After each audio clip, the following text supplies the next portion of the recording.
নমস্কার, কেমন আছেন সবাই? আশা করি আপনারা সকলে খুব ভালো আছেন। আপনাদের ভালোবাসা ও আশীর্বাদে আমরাও ভালো আছি।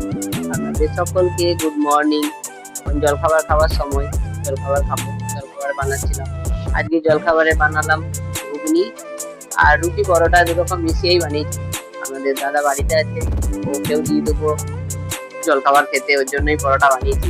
পরোটা খায় না, নাইট শিফট ডিউটি ছিল তো সকালে এসে। তো চলুন দেখাই। বেশি সেদ্ধ হয়ে গেছে মটরটা। আর এই যে রুটি করে নিয়েছি, রুটি পরোটাও করেছি দুটো, দিয়ে দেবো রুটিতে।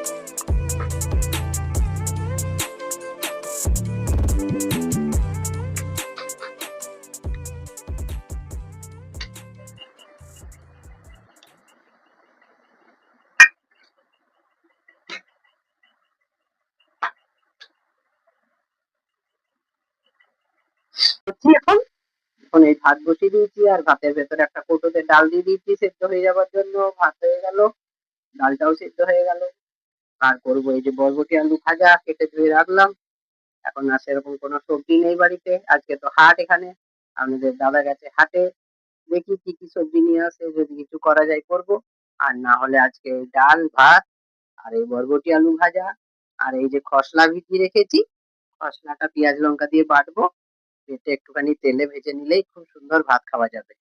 এটাই আজকে করবো। তো ঠিক আছে, রান্নাটা করি।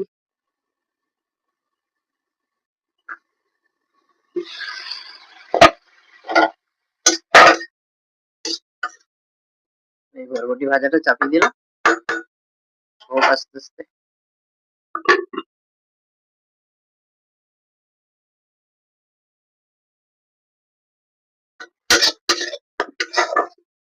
খসলাটা ভেজে নিচ্ছি এখন। বরবটি আলু ভাজা হয়ে গেছে, বরবটি আলু ভাজা হলো, এখন খসলা ভাজছি। এরপর ডাল ছকবো। এই যে এই কোটোটাতে আমার ডাল সিদ্ধ হয়ে গেছে ভাতের সাথে। দেখুন এই কোটোটা, কি সুন্দর কোটোটা, ভাতের সাথে ডালটা সিদ্ধ হয়ে।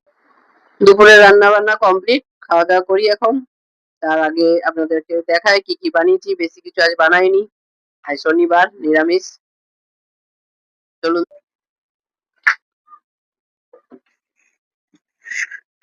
এই যে টমেটো, বেগুন, পটল, বরবটি, কাঁচা কলা, ভেন্ডি, করলা, কাঁচা লঙ্কা গুলো ছড়িয়ে গেছে, আলু, বাঁধাকপি,